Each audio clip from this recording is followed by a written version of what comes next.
Romantic novels بارش کی آخری بوند باب اول پہلی ملاقات۔ بارش کی ہلکی ہلکی بوندیں شہر کی سڑکوں کو دھو رہی تھی۔ صبح کا وقت تھا اور ٹھنڈی ہوا درختوں کے پتوں سے کھیل رہی تھی۔ عائشہ بس اسٹاپ پر کھڑی اپنی گھڑی دیکھ رہی تھی۔ آج اس کی نئی ملازمت کا پہلا دن تھا اور وہ کسی بھی قیمت پر دیر نہیں کرنا چاہتی۔ وہ سادہ سفید شلوار قمیض اور ہلکے نیلے دوپٹے میں ملبوس تھی۔ چہرے پر گھبراہٹ تھی مگر آنکھوں میں خواب روشن تھے۔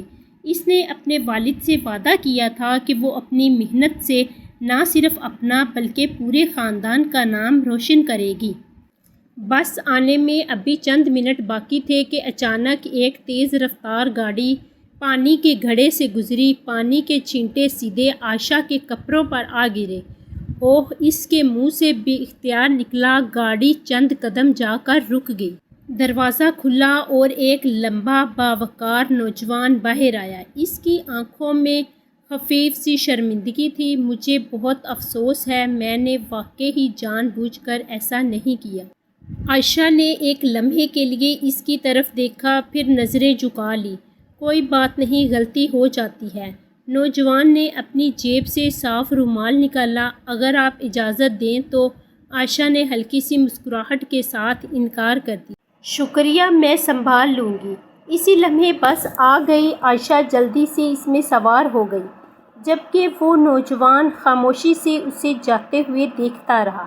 دفتر کی عمارت شہر کی بلند ترین عمارتوں میں شمار ہوتی تھی۔ عائشہ نے گہرا سانس لیا اور اندر داخل ہو گئی۔ ریسیپشن پر موجود خاتون نے مسکراتے ہوئے کہا، ویلکم۔ آپ نئی اسسٹنٹ ہیں نا؟ جی۔ کچھ دیر بعد اسے میٹنگ روم میں لے جایا گیا جہاں تمام نئے ملازمین موجود تھے۔ دروازہ کھلا۔ عائشہ کا دل ایک لمحے کے لیے رک سا گیا۔ سامنے وہی نوجوان کھڑا تھا جس سے صبح بس اسٹاپ پر ملاقات ہوئی تھی۔ وہ اعتماد سے بولا، السلام علیکم، میرا نام احد خان ہے۔ میں اس کمپنی کا پروجیکٹ ڈائریکٹر ہوں اور آنے والے دنوں میں آپ سب میرے ساتھ کام کریں گے۔ عائشہ نے حیرت سے اس کی طرف دیکھا۔ احد کی نظریں بھی ایک لمحے کے لیے اس پر ٹھہر گئیں مگر اس نے فوراً اپنی بات جاری رکھی۔ میٹنگ ختم ہونے کے بعد احد اس کے قریب آیا۔ لگتا ہے آج ہماری دوسری ملاقات ہے۔ امید ہے اس بار پہلی ملاقات جیسا حادثہ نہیں ہوگا۔ عائشہ کے چہرے پر بے اختیار مسکراہٹ آ گئی۔ امید تو مجھے بھی یہی ہے۔ دونوں اپنی اپنی راہ چل پڑے مگر انہیں اندازہ نہیں تھا کہ قسمت نے ان کی زندگیوں کی کہانی ایک ہی صفحے پر لکھنا شروع کر دی ہے۔ اس کا پہلا باب ختم ہوا۔ بارش کی آخری بوند کا دوسرا باب۔ بڑھتے ہوئے فاصلے، بنتے ہوئے رشتے۔ اگلی صبح موسم صاف تھا مگر عائشہ کے دل میں عجیب سی بے چینی تھی۔ نئی ملازمت، نئے لوگ اور نئے ماحول میں خود کو ثابت کرنا اس کے لیے آسان نہیں تھا۔ وہ وقت سے پہلے دفتر پہنچ گئی اور اپنی میز پر بیٹھ کر ضروری فائلیں ترتیب دینے لگی۔ چند لمحوں بعد دفتر میں ہلچل بڑھنے لگی۔ ملازمین اپنی اپنی جگہوں پر پہنچ رہے تھے۔ اسی دوران احد خان اپنے مخصوص سنجیدہ انداز میں دفتر میں داخل ہوا۔ سب نے ادب سے سلام کیا جس کا اس نے مختصر مگر خوش اخلاقی سے جواب دیا۔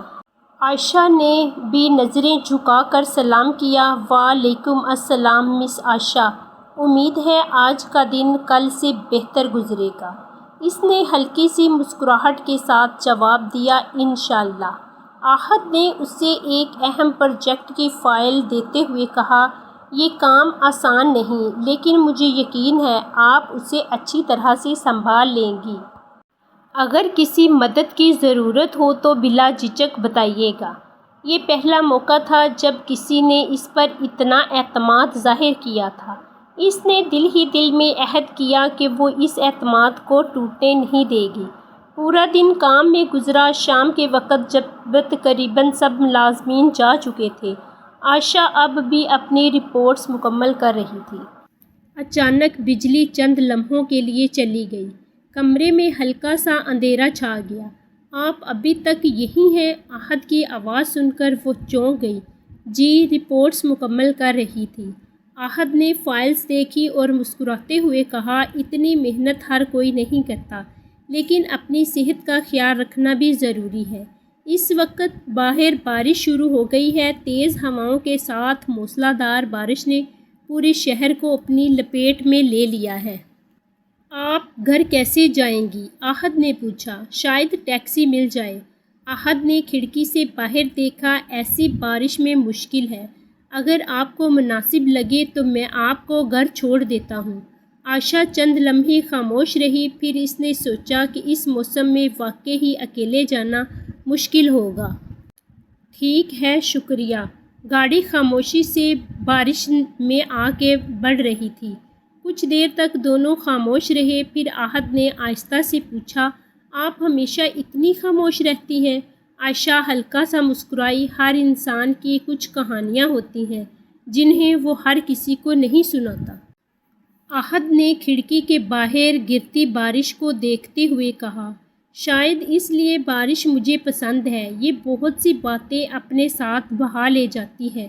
عائشہ نے پہلی بار محسوس کیا کہ اس سنجیدہ شخصیت کے پیچھے بھی کوئی نیا سا دل ہے جس نے شاید بہت کچھ سہا ہے۔ گاڑی اس کے گھر کے سامنے رکی۔ بہت شکریہ۔ شکریہ تب دیجیے گا جب آپ اپنی پہلی رپورٹ وقت پر جمع کروائیں گی۔ دونوں ہنس پڑے۔ عائشہ گھر کے دروازے کی طرف بڑھ گئی، مگر جانے کیوں اسے محسوس ہوا کہ اس کی زندگی کا ایک نیا باب خاموشی سے شروع ہو چکا ہے۔ دوسری طرف احد بھی گاڑی چلاتے ہوئے پہلی بار کسی ملازم کے بارے میں اتنا سوچ رہا تھا۔ بارش اب بھی برس رہی تھی، مگر اس بار اس کے قطروں میں ایک نئی کہانی جنم لے رہی تھی۔